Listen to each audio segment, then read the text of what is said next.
Yes, ibihe byiza rwose kuri mwe mwese tubona hano kuri Ibakwe Media TV. Reka nizere ko muguwe neza, nizere ko muryohewe n'ibihe aho muherereye mu bice bitandukanye by'igihugu no hanze yacyo. Muri aya makuru yo kuri uyu wa kabiri tariki 16 Kamena 2026 tugiye kwibanda ku mutekano ku butaka bw'Urasirazuba bw'igihugu cya Kongo, ibintu byacitse bavandimwe. Turebera hamwe ari kuvugwa mu karere k'ibyaga bigari, birumvikana ni muri politique ndetse na diplomasi muri Afrika ndetse no hakurya y'inyanja ngari. Turahera ku kibuga cy'imirwano muri Kivu y'Amajyepfo. M23 yongeye gufata uduce tw'ingenzi bakakanya FARDC yabona. Reka nze babwira ibintu bigiye kuba kakanya. FDLR, FDNB, Wazalendo, FARDC n'abacancuro bongeye gutesekera ku mirongo y'urugamba muri Kivu y'Amajyepfo. Ndaje babwira gace kari kuvugwamo inkuru y'uko mu by'ukuri kabaye tombe bijyanye n'uburyo M23 yakoze operation Karabutaka. Operation yaburi wizina yakozwe n'abarwanyi ba M23 barangajwe imbere na Sultani Makenga. Bivuga ko rwose ni agace bafashe gafungura amayira yerekeza mu bindi byerekezo bishaka kuza guhindura ishusho y'urugamba. Muri aya makuru gatanu kuri gatanu munyemerere tuze kwibanda cyane ku makuru uko byifashe muri Kivu y'Amajyepfo ku muhanda Bukavu Uvira, nyuma yuko ku munsi wo kwa gatanu cy'imwero gishize hafunguwe umuhanda uva Bukavu werekeza Uvira. Byifashe bite? Uruhande rwa FARDC igenzura bimeze bite? Uruhande M23 igenzura bimeze bite? Ese ntihakiri impungenge ku baturage batuye muri biriya bice? Reka tuze nabyo tubikomozeho muri aya makuru. Turagaruka muri teritwari ya Masisi, aha ni muri Nokivu, bikomeje kudogera ariko kandi hari aho ituze risa n'iryagarutse. Turabanza barikare babwire abagira kuri batatu bamaze gupfa, abandi batanu bakomeretse bikomeye. Ni bitangazwa rike makuru cyane kira kurande rwa guverinoma Kinshasa, bivuga ko mu by'ukuri aba bantu bakomerekeye mu bitero hagati ya M23 na FARDC ahitwa ni Imushali. Ndababwira uko byaje kugenda. Hanyuma rero turakomoza ko ari guturuka ahitwa Biliko. Iyi Biliko ngiri gusigara umara masa cyangwa se iri gusigara mu busa nyuma y'urwano hagati y'impande zombi zihanganye M23 ndetse na Wazalendo. Ndaje babwira uko byifashe kuva tariki 13 kugeza na maginga ya rurakomeje gukinga babiri muri groupement ya Walowa Rwanda. Hanyuma turarebera hamwe AFC M23 ikomeje gushimangira ingabo cyangwa se gushimangira insinzi n'icyerekezo gishya. Ibimenyetso by'uko leta y'Kivu ishaka kuza kuvugwaho cyangwa se gukorwaho cyangwa se kwanzurwa bikomeje kugenda byiyongera. Muze kumbwira inyeshyamba zihemba abasirikare imishahara iri fixe izwi. Muze kumbwira inyeshyamba zifite ubuso bungana kuriya. Muze kumbwira inyeshyamba zigenzura ibice bingana kuriya kandi zikabirindira umutekano rwose mu buryo navuga ko nta makemwa. Umunyarwanda uvuga neza ati nta makemwa, no kwaho ntacyo kugaya gihari. Muze kumbwira inyeshyamba zikora ibikorwa nk'ibya leta ishyira imbere urukundo rw'abaturage n'ubumwe, hanyuma igahundagaza abaturage serivisi nziza ndetse bigasa naho rwose icyo nakwita kwegereza ubuyobozi abaturage ari cyo gishyizwe imbere. Muri buki impinduka zakozwe muri M23 ejo bundi hashyirwaho abayobozi, ababurugumestiri, abameya ndetse no mu nzego zigiye zitandukanye muri Kivu y'Amajyepfo n'Amajyaruguru. Twabibabwiyeho aka kanya noneho abasirikare nabo batangiye kurebwaho. Wumve ko n'uwipetirito ejo twabwiye ko hari amakuru avuga ko abasirikare ba M23 batangiye kujya bahembwa. Iyi nkuru yo ni confirmed. Abasirikare ba M23 batangiye kujya bahembwa ndetse n'amafaranga umuto azajya ahembwa. Twayabenya ahangaha ndaje mbabwira gatanu ku kandi. Ahangaha benshi bakibaza batese muri Tshisekedi ake ntigashobotse. M23 yamubizaga icyuya n'abarwanyi badahembwa n'iritoboye kagiye kumubaho, niko ndibu bibabwire muri uburyo. Hanyuma ibirindiro bya Wazalendo byagabweho ibitero byo mu kirere, bivuga ko ari ibya drone za M23 hariya Ikinyumba na Luibo.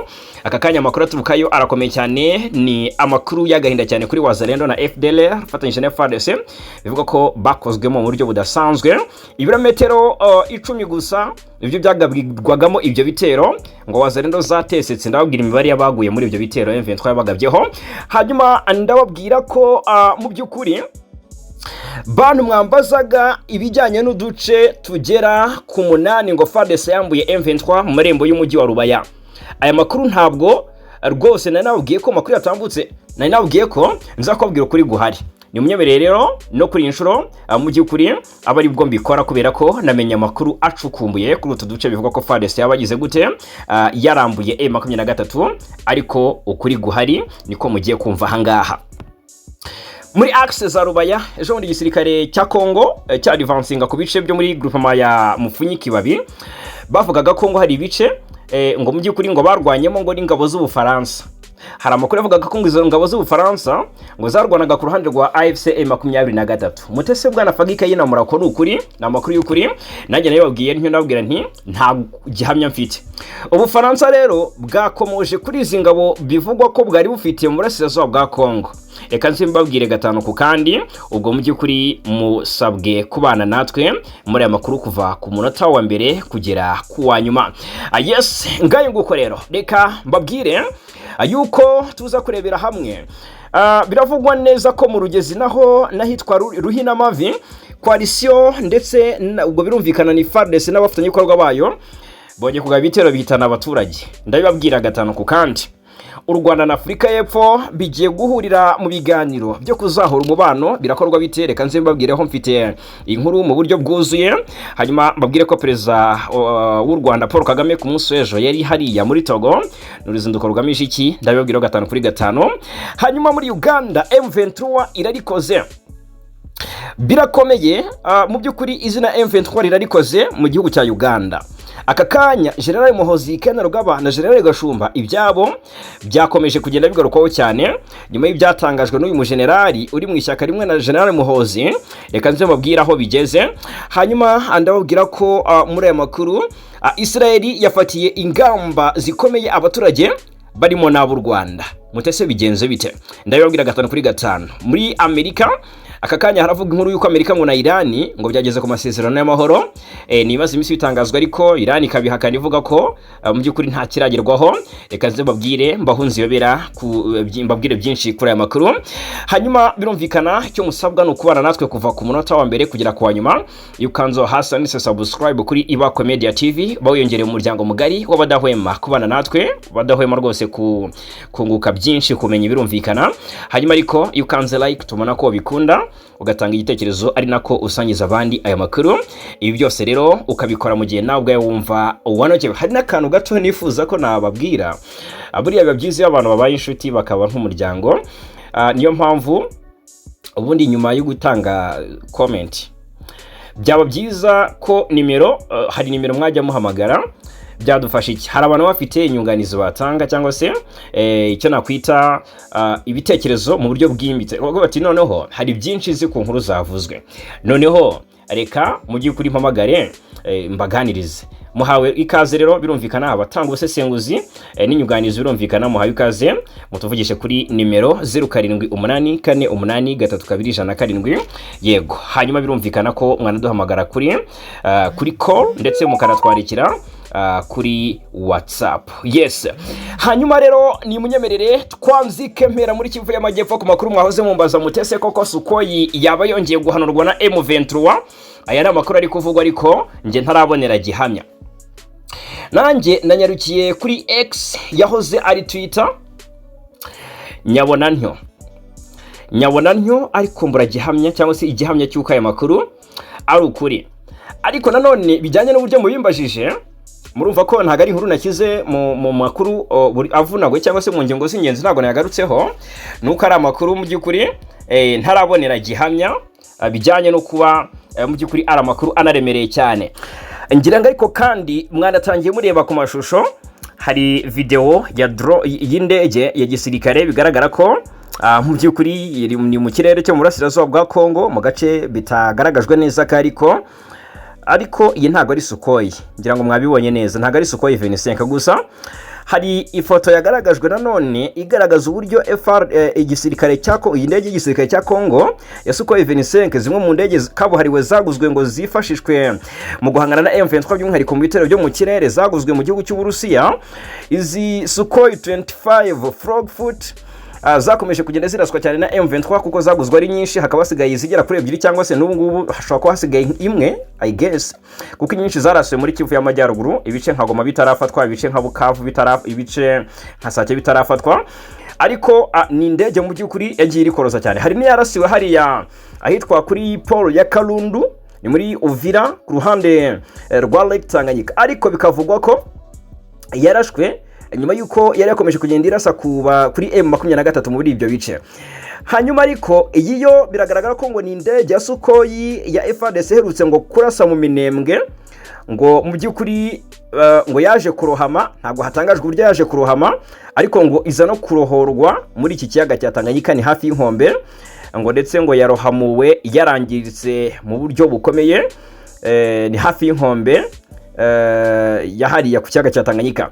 Ubwo rero iyi ndege mwabonye icaracara hejuru y'aya mazi bigaragara ko ni indege yarije kurohamura n'ubundi iyi Sukhoi.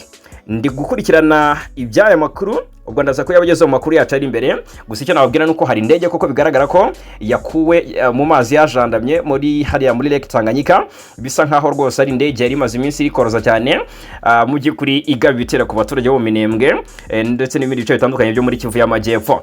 Yes, ubwo rero reka mu by'ukuri mpite noneho ninjira muri iyi nkuru ivuga ku nsinzi ya M23. Bigaragara ko M23 yanditse amateka ku mirongo y'urugamba. Twinjira twihuta cyane. Biragaragara ko ni AFC M23 ngo yamaze gufata gace kitwa Bitale. Na gace kitwa Bitale gakomeye cyane muri teritwari ya Karehe, ngo ni nyuma y'iminsi ibiri barwana amasaha menshi y'urugamba, amanywa n'ijoro barwana iminsi igera kuri 2 barasana. Bitale ni agace k'ingenzi muri Kivu y'Epfo ko muri teritwari ya Karehe, kafashwe n'abarwanyi ba M23 mu gitondo cyo ku munsi w'ejo rwose kwa mbere, ngo abarwanyi bari bamaze kugateramo kugashingamo ibirindiro. Ni tariki 15 Kamena, nyuma y'iminsi 2 y'umuriro nakwita y'urugamba rukomeye bari bahanganyemo ingabo za leta ya Congo FARDC hamwe n'abarwanyi ba Wazalendo mu bice bya Bitale bahanganye na M23 mu buryo bukomeye, birangira M23 igafashe. Aka gace rero kakaba gafite akamaro gakomeye, kari ku muhanda wa Chivanga Bulambika werekeza Hombo, ni hafi ya Parike Nationale ya Kahuzi Biega cyangwa se Parke National de Kahuzi Biega. Mbere y'imirwano rero karimo kagenzurwa n'ingabo za leta ndetse na Wazalendo. Amakuru aturuka mu nzego z'umutekano zaho ngaho aravuga ko FARDC na Wazalendo ngo zasubiye inyuma berekeza Ibulambika nyuma yo gutakaza Bitare. Kugeza ubu ni umubare w'abapfuye cyangwa se abakomeretse n'ibyangiritse nturamenyekana, ariko ngo ni imirwano yasize abasirikare ku mpande zombi bahatakarije ubuzima. Ifatwa rya Bitare ryateje ihungabana rikomeye mu gisirikare cya Kongo, ritera ihunga rikomeye ku baturage ngo kubera impungenge z'umutekano. Abaturage benshi bahunze berekeza mu duce dutandukanye, ibintu bikomeje kongera ikibazo cy'ubutabazi n'ubuzima bubi bwari busanzwe muri icyo gice cya Sud Kivu. Iri terambere rishya cyangwa se gufata agace kwa M23 ngo ubwo ni iterambere, ngo biragaragaza ko umutekano ukomeje kuba muke mu bice byo muri Kivu y'Amajyepfo, mu misozi miremire ndetse n'amashyamba ya Karehe, aho imirwano ikomeje gushyira abaturage mu kaga, harimo kwimurwa ku gahato no kubaho mu buzima bugoye. Kuri ubu amaso menshi areba uko ibintu bigenda ku mirongo y'urugamba, cyane cyane kuri uyu murongo wa Bulambika Hombo, aho bishoboka ko imirwano ishobora kuza gufata irindi range ikagera n'aha Hombo, kubera ko n'agace k'ingenzi gashobora guhuza ibice byo muri teritwari ya Karehe ndetse na teritwari ya Walikare. Bikaba bisa nkaho rwose M23 ishobora kuza gufungura amayira, kuko iyi Hombo ifatwa nka junction yakorekeza Walikare. Hari n'ibindi bice yagufasha kugeramo kerekeza Kisangani, ndetse ariko ugakomeza no kurinda ibice ufite muri teritwari ya Karehe. Ni Karehe imaze iminsi ivugwamo icyo nakwita operation mu buryo butuje yagiye akorwa. Rwose turaza kugerageza no kwiyambaza bamwe mu bakurikiranira hafi by'uru rugamba baze kutubwira uburyo operation yagiye akorwa, uko bwije nuko bukeye, ndetse ntibivugwa cyane, ahubwo akavugwa wenda amakuru y'imirwano yakomeje kubica bigacika muri Kivu y'Amajyepfo. Yes, reka tuva aho ngaho. Ubwo rero Bitare yafashwe na M23, nubwo mbora ku ruhande rw'igisirikare cya Kongo hari abanyamakuru bo ku ruhande rwa guverinoma batangaza ko bitaraba official, ariko biragaragara ko amasoko menshi arashimangira ko M23 yamaze gufata agace ka Bitare, na gace kari hafi y'ibice by'ingenzi cyane ku muhanda route nationale nimero 3 ni nanone ku muhanda Chivanga Bulambika Hombo, ni hafi ya parike y'igihugu ya Kahuzi Biega. Yes, hanyuma ngo Wazalendo ariko bahatakarije ubuzima mu buryo budasanzwe nk'uko amakuru abigaragaza.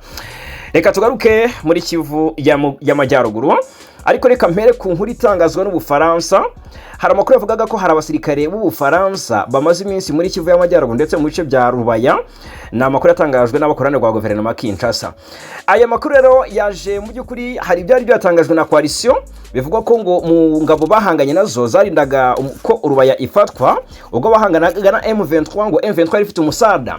Birumvikana ntibahwema kuvuga ko yari ifite umusada w'ingabo z'u Rwanda, ariko bashyizeho agashingura cumba bavuga ko M23 yarwanye iri kumwe na ifite ubufasha mu ngo bw'ingabo z'Ubufaransa. Muze kumbwira uko ibyo bintu bimeze.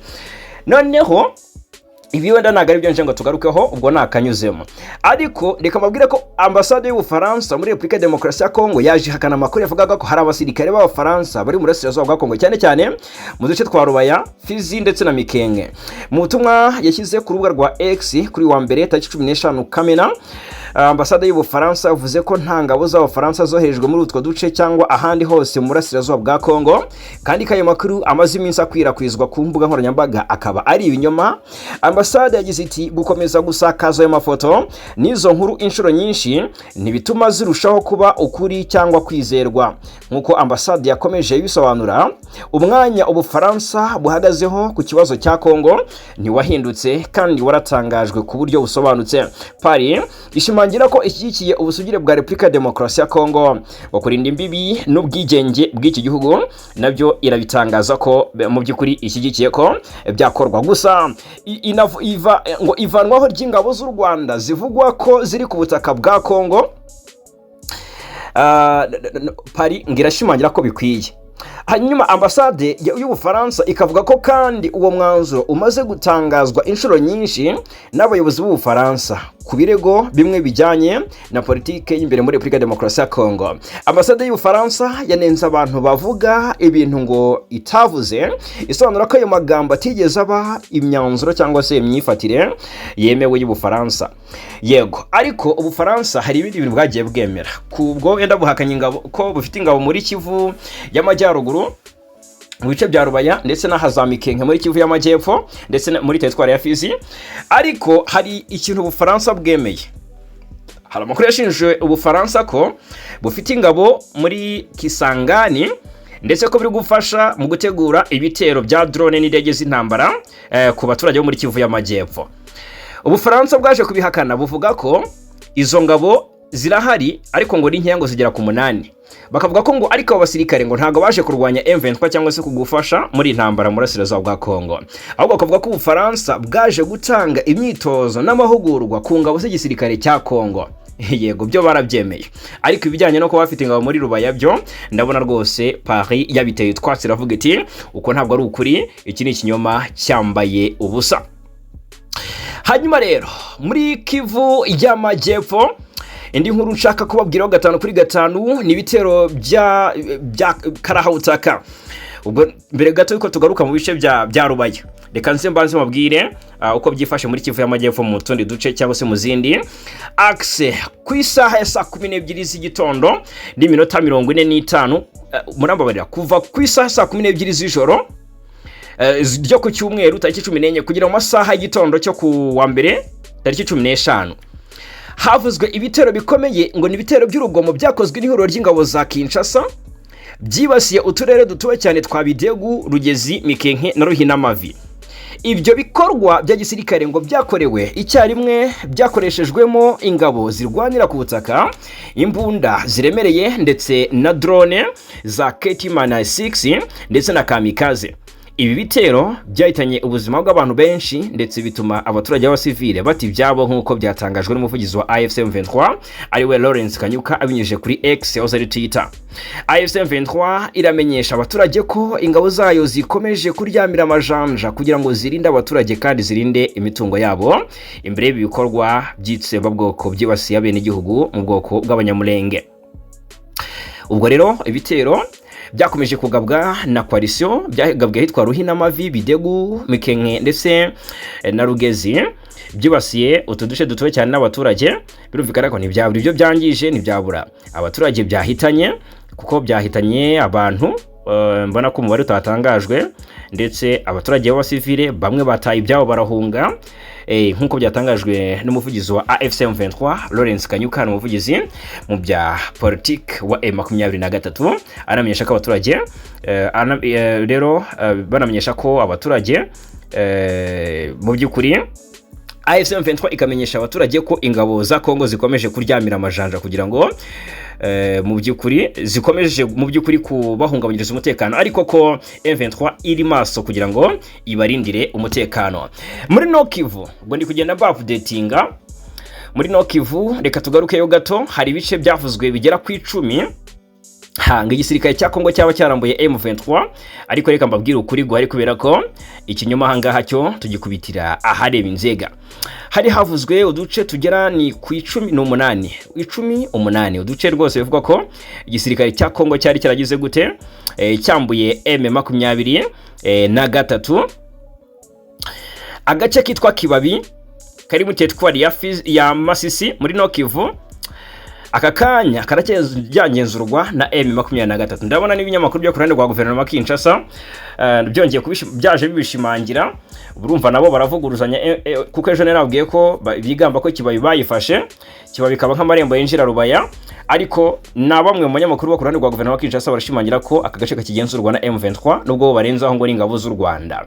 Bitandukanye n'amakuru ngo yandi y'ibinyoma yakomeje gukwirakwizwa ku mbuga nkoranyambaga avuga ko ako gace kafashwe na FARDC n'abarwanyi ba Wazalendo bafatanyije. Ubwo rero amakuru angera haravuga ko ubwo naturuka ku bo kurana rwa guverinoma Kinshasa, ndetse ubona ko rwose mu by'ukuri bavugurije abagenzi babo bari babeshye basa nk'abongerera ikuzo FARDC.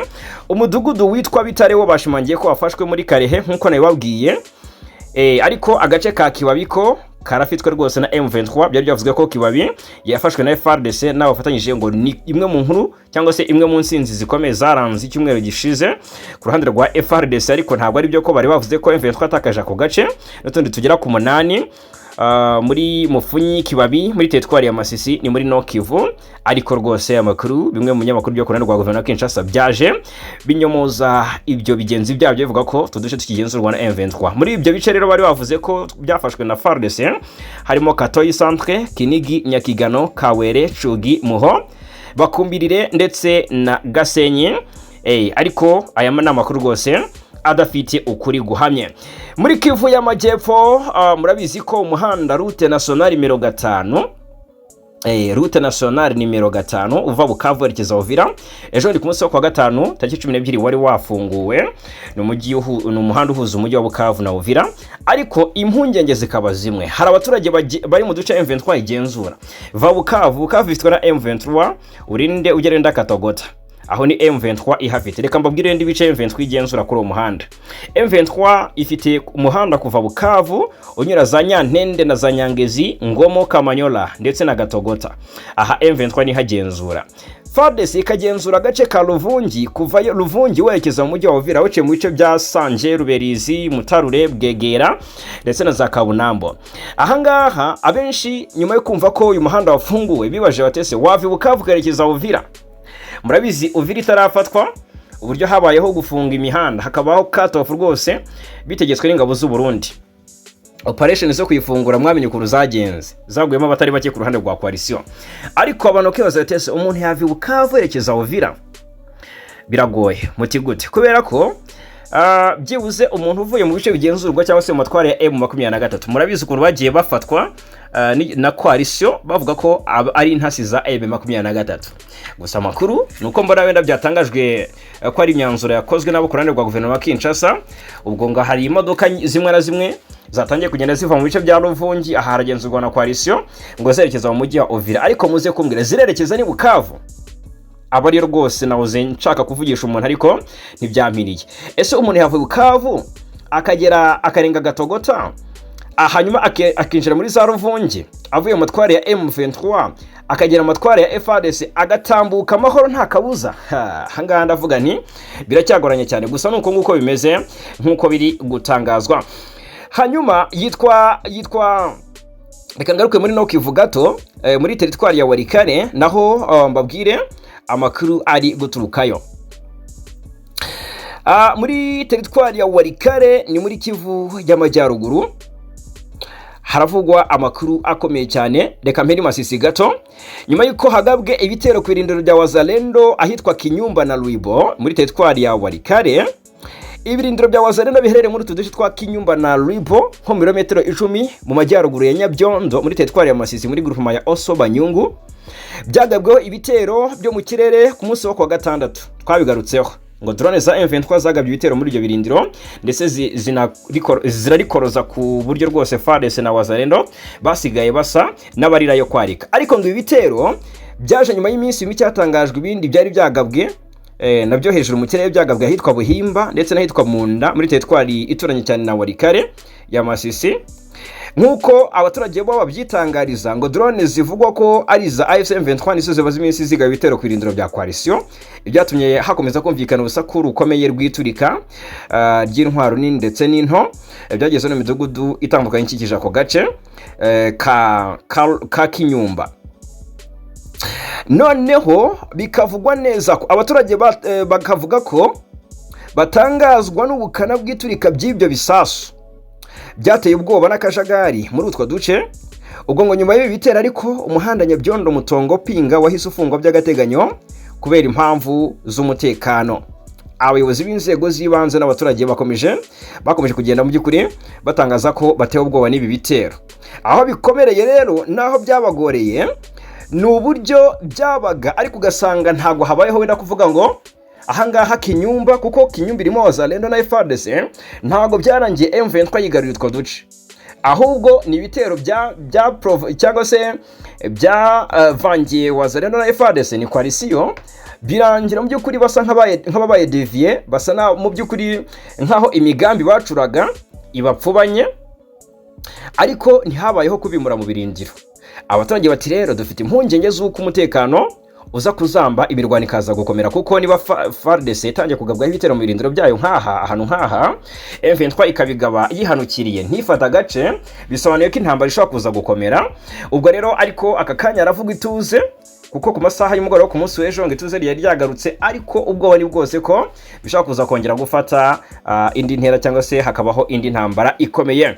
Hanyuma nanone ku rundi ruhande muri teritwari ya Walikale ahitwa Biriko na gace k'ingenzi cyane muri iyi teritwari ya Walikale havuzwe imirwano hagati y'imitwe ya Wazalendo kuva no ku munsi w'ejo kabisa. Abaturage benshi bahunze imirwano yahanganishije Wazalendo na M23. Bikavugwa neza ko abaturage benshi bahunze aka gace ka Biriko ni muri groupement ya Walo Rwanda muri teritwari ya Walikale. Ni bisasu byatewe cyangwa se guhunga kw'abaturage byatewe n'ibyo bisasu nyine byumvikanaga ndetse n'imirwano yari ikomeje kubera mu baturanyi babo agace kegeranye na Biriko kitwa ngo ni Miyanda ni muri teritwari ya Karehe ko ku ruhande rwa Karehe muri teritwari ya Karehe nyine muri Kivu y'Amajyepfo. Imirwano rero yaje no gukwira muri uwo mudugudu bituma nabi Walikale basa mu by'ukuri n'aba losing control batangira no kugenda bahunga. Hanyuma amakuru aturuka mu nzego z'umutekano avuga ko iyi mirwano ndetse rwose no kuwa gatanu yari yabayeho hagati y'impande zombi, hagati y'imitwe ya Murambabarira ni ugukozanya hagati ya Wazalendo nyirizina bo barwanye ntago ari M23 na Wazalendo mu mbabarire, ariko barwanye mu buryo bukomeye bivuga ko umutwe uyobowe n'uwitwa Shukuru ndetse n'uwitwa Kirikico Mwanamayi bararasanye rusa n'uruburagica. Ntabwo hamenyekanye umubare nyawo w'abapfuye muri iyi mirwano kubera ko ngo barapfuye ku bwinshi, hari n'abakomeretse batagira ingano, ariko abayobozi bw'akondo baravuga ko impande zombi zagize abo zitakaza. Ngo n'amakimbirane yateje ubwoba bukomeye muri Miyanda no muri Biriko bituma abaturage bahunga nyuma yo kumva amakuru y'uko abarwanyi ba Kirikico bashobora kugaba ibitero muri utwo duce cyangwa se muri uwo mudugudu. Abaturage benshi rero barahunze berekeza mu duce twa Busurungi ndetse n'ahitwa Lukalaba ndetse na Manje n'ahitwa Hombo twababwiraga haruguru n'uduce turi mu majyepfo ya Biriko.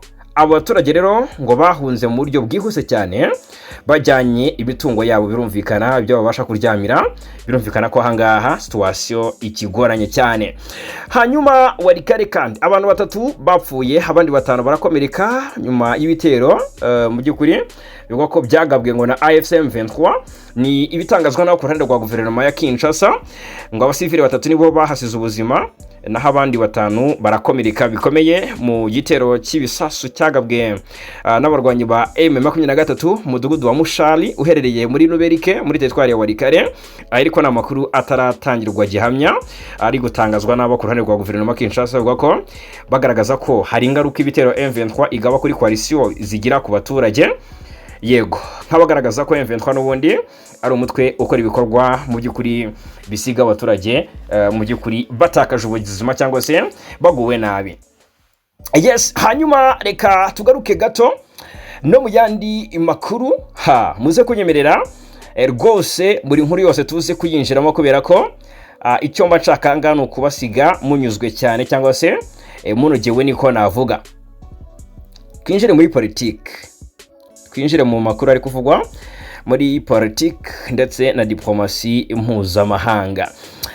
Yego, hanyuma reka mbabwire ko u Rwanda na Afurika y'Epfo bigiye kubana neza mu buryo buhamye. Reka mbabwire muri ubu buryo wenda kugira ngo mubyumve.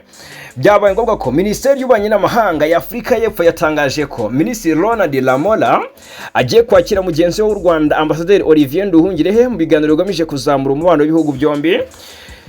Ibi biganiro bya Nduhungirehe na Lamola biteganyijwe i Pretoria muri Afurika y'Epfo ku wa gatatu tariki 17 Kamena 2026. Minisiteri y'Ububanyi n'Amahanga ya Afurika y'Epfo yavuze ko biri mu murongo kongera kubaka umubano w'iki gihugu n'u Rwanda. Ati iyi nama nimwe muri gahunda zihari zo kongera kubaka no kongerera imbaraga umubano hagati ya Afurika y'Epfo n'u Rwanda. Ibiganiro bizibanda ku kongerera imbaraga ibiganiro bya diplomasi no guteza imbere ubufatanye mu nzego zirimo ubucuruzi, ubukerarugendo, ubuzima, uburezi n'umutekano. Biteganyijwe ko nyuma y'inama Minisitiri Lamola azagirana ikiganiro n'itangazamakuru agasobanura ibyayivuyemo ndetse n'ingamba zafashwe mu kongerera imbaraga umubano w'ibihugu byombi. Iyi nama ije mu gihe hamaze igihe hari agatotsi mu mubano w'u Rwanda na Afurika y'Epfo. U Rwanda rushinja iki gihugu gucumbikira abafite imigambi yo kurungabanyiriza umutekano. Hejuru y'ibi bibazo mu myaka ya vuba hiyongereho n'ikijyanye n'uruhare ingabo za Afurika y'Epfo zagize mu ntambara imaze igihe mu burasirazuba bwa Repubulika Demokarasi ya Kongo, aho zarwanaga ku ruhande rw'ihuriro ry'ingabo z'iki gihugu rihanganye n'umutwe wa M23. U Rwanda rwagiye ruburira kenshi Afurika y'Epfo ko kwinjira muri intambara yari irimo imigambi yo kurungabanyiriza umutekano yagiye ku karubanda ubwo umujyi wa Goma wafatwaga na AFC M23 igasanga harunze intwaro ziremereye zari kwifashishwa muri uyu mugambi. Muri Mutarama 2025 Perezida wa Afurika y'Epfo Cyril Ramaphosa yagize avuga ko rwose ingabo z'u Rwanda ari inyeshyamba. Ati iyi mirwano yatangijwe n'umutwe witwaje intwaro wa M23 ndetse n'inyeshyamba z'ingabo z'u Rwanda RDF, aho bihanganye n'ingabo za Congo FARDC bagabye ibitero ku ngabo ziri mu butumwa bw'amahoro bwa SADC muri Congo buzwi nka SAMIDRC. Ni byatangajwe rwose na Cyril Ramaphosa. Perezida Kagame nyuma yaje kumukosora amubwira ko RDF ni igisirikare ntabwo ari inyeshyamba. SAMIDRC ntabwo ari ingabo ziri mu butumwa bw'amahoro ndetse nta mwanya zifite muri ibi bintu. Nyuma yo gutsindirwa i Goma, ingabo za Afurika y'Epfo nizo mu bindi bihugu bya SADC zaraje zasabye inzira u Rwanda ndetse ziza no kuyihabwa rwose zisubira iwabo. Ibi byose byatumye umubano w'u Rwanda na Afurika y'Epfo ugenda urushaho kuzamba kugeza ubu abanyarwanda bagorwa no kubona visa yo kujya muri Afurika y'Epfo. Biragoye cyane. Muri Gicurasi, Perezida Ramaphosa yemeye koko hari ikibazo mu mubano w'u Rwanda na Afurika y'Epfo. Yabigarutseho ubwo bombi bahuriraga mu nama ya Africa CEO Forum muri Cote d'Ivoire, agaragaza ko nubwo ibibazo bihari bitamubuza gusuhuza Perezida Paul Kagame. Ati abantu bashobora gutekereza ko nge na Perezida Kagame dufitanye amakimbirane ndetse bamwe muri mwe mushobora no gutekereza ko hashobora kwaka umuriro mu gihe twicaye twegeranye. Yego, ubwo rero nzababwira ku ruzinduko rwa Minisitiri Nduhungirehe uteganya kwerekeza muri Afurika y'Epfo akaganira na mugenzi we Ronald Lamola baganire ku mubano w'ibihugu byombi bareba uburyo bawuzahura ibihugu byombi bikongera kubana neza. Ubwo tuzabibabwiraho mu makuru yacu ari imbere. Hanyuma nanone ku rundi ruhande reka mbabwire ko ku munsi w'ejo kuri wa mbere tariki 15 Kamena 2026 Perezida Paul Kagame yageze i Rome muri Togo mu nama yiga ku bwikorezi bwo mu kirere ku mugabane wa Afurika izwi nka African Air Transport Convention and Expo. Iyi nama iteganyijwe kuva ku itariki 15 kugeza ku 19 Kamena. Village Urugwiro yatangaje ko Perezida Kagame azageza ijambo kubitabiriye iyi nama. Iyi nama itegurwa ku bufatanye bwa Komisiyo Nyafurika ishinzwe ibijyanye n'indege za gisivile n'umuryango wa Afurika yunze ubumwe. Ihuza ba minisitiri bafite ubwikorezi mu nshingano, abayobozi b'ibigo by'indege za gisivile, abayobozi b'ibigo by'indege n'ibibuga by'indege. Hanyuma yitabirwa kandi n'abayobozi b'inganda, abashoramari n'abafatanyabikorwa mu bwikorezi bwo mu kirere. Igamije kwihutisha ishyirwa mu bikorwa rya gahunda ya AU izwi nka Single Africa Air Transport Market cyangwa se SATM cyangwa se SAATM, igamije gukuraho inzitizi zigaragara mu ngendo zo mu kirere muri Afurika no guhuza imikoranire muri uru rwego. Yes, hanyuma reka twerekeze mu gihugu cy'abaturanyi cya Uganda. General Muhoozi Kainerugaba ni umugaba mukuru w'ingabo za Uganda, akaba mu by'ukuri n'umujyanama Perezida Museveni mu bijyanye n'umutekano. Akaba rero ari mu by'ukuri izi nshingano afite nizo ngizo. Rurageretse hagati ye n'umwe mu bajenerali bakomeye bo muri iki gihugu cya Uganda, General Gashumba. Rurageretse kabisa. Mutese byifashe bite? Ni umugaba w'ingabo za Uganda General Muhoozi, ngo akaba ari n'umuyobozi wa Patriotic League of Uganda PLU. General Muhoozi yirukanye wa mujenerali n'umunyarwanda Mwalimu Gashumba ku mwanya wa vice president wa PLU mu Buganda. General Muhoozi yasimbuje uyu Gashumba uwitwa Kiryowa Kiwanuka, wahoze ari intumwa nkuru ya guverinoma ya Uganda muri manda ya Perezida Museveni ishize. Mu mpinduka zakozwe kuri 15 Kamena, General Muhoozi yanasimbuje umunyamabanga mukuru wa PLU David Kabanda Ntyazo, ashyiraho uwitwa Fadil Twala Kabanda, ariko azakomeza kuba umwe mu bagize komite nkuru ya PLU. Hari n'abandi bayobozi basimbuwe, abandi bahindurirwa imirimo. Mu kiganiro cyitwa Entuga gica kuri Radio 4 mu gitondo cyo ku 15 Kamena, Gashumba yabajijwe n'umunyamakuru Kungu Al Mahad Adam uko yabyakiriye, avuga ko yatuwe umutwaro wari umuremereye. Yagize ati, niruhukije njye nka Gashumba, PLU yari meze nkaho yanziritse. Ndashimira General Muhoozi kubwo kumpa umwanya nanjye ngashyira itafari ku izina rye. Ubu ndigenga, hari ibintu ntajyaga njyamo nkifata ariko ubu ndigenga. Kabanda we yavuze ko ati rwose narasabye gusimbuzwa kuko hari abari bamereye nabi kuko ntuma batagera ku byo baba bashaka. Ku 14 Kamena mu by'ukuri ko twagejeje inkuru ivuga ko hari umwuka utari mwiza hagati ya General Muhoozi na General Gashumba bitewe n'amagambo uyu Gashumba aherutse gutangaza ko hashobora mu by'ukuri kuvuka M23 muri Uganda mu gihe ikibazo cy'abanyarwanda cyakomeza kwirengagizwa. General Muhoozi yari yavuze ko mu by'ukuri bazabiganiraho bombi, birangira hise rwose amwirukana mu nshingano. Yes, hanyuma mu yandi makuru mbere yuko twerekeza hakurya y'inyanja ngari no muri namakuru afite aho ahuriye cyangwa se afitanye isano n'igihugu cy'u Rwanda, kuko namakuru mu by'ukuri ubona ko areba n'abanyarwanda. Guverinoma ya Israel yafatiye ingamba nshya abaturage b'ibihugu bitanu byo muri Afurika birimo u Rwanda, Kenya, Uganda, Sudani y'Epfo, Repubulika Demokarasi ya Kongo, nyuma y'uko hagaragaye ubwiyongere bw'icyorezo cya Ebola mu bice bimwe bya Afurika yo hagati. Mu itangazo urwego rushinzwe kugenzura abinjira n'abasohoka muri Israel rwasohoye ku ya 10 Kamena mbere yo kuryohereza sosiyete z'indege, rwasabye ko abaturage b'ibihugu batemererwa kwinjira mu ndege zerekeza muri Israel. Izi ngamba kandi zireba n'abaturage b'ibindi bihugu bose baba barasuye kimwe muri ibi bihugu bitari mu minsi 21 ibanziriza urugendo rwabo rugana muri Israel. Iryo tangazo rivuga ko kubera icyorezo cya Ebola kiri gukwirakwira guhera igihe hashyirijwe hanze itangazo murasabwa rwose kutemerera kugenda mu ndege zerekeza muri Israel abagenzi b'abanyamahanga bujuje ibisabwa bivugwa muri aya mabwiriza. Byongeyeho ko sosiyete z'indege zigomba kugenzura neza aho abagenzi baherutse kuba cyangwa se kunyura mbere yo kubemerera gufata indege.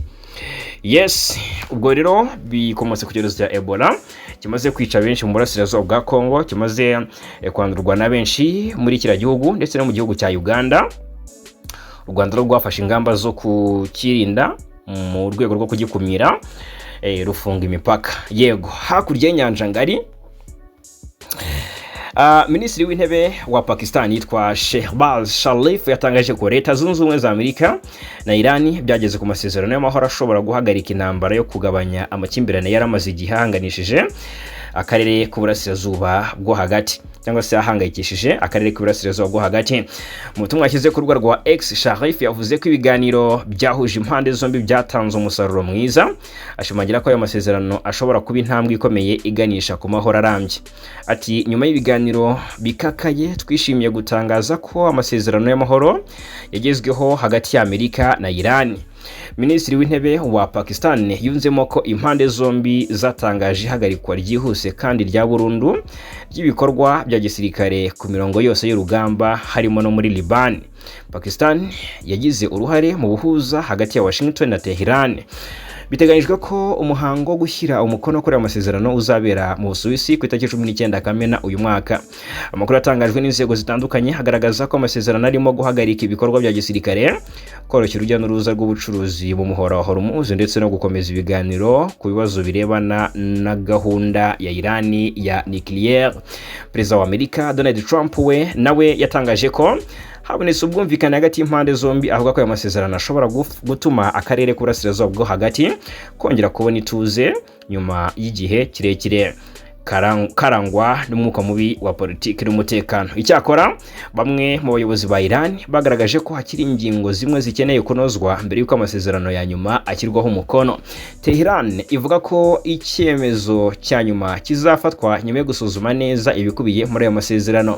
Naramuka ashyizweho umukono nk'uko biteganyijwe, aya masezerano yaba ari imwe mu ntambwe zikomeza diplomasi zagezweho hagati ya Amerika na Iran mu myaka myinshi ishize, ndetse akaba ashobora no kugira uruhare mu kugabanya umwuka mubi umaze igihe mu burasirazuba bwo hagati. Yes, ngaye nguko rero reka mbashimire cyane kubana natwe muri aya makuru yo muri iki gitondo cyo kuri uyu wa kabiri tariki 16 Kamena 2026, 5 kuri 5 hano kuri Ibakwe Media TV. Turakomeza kubana.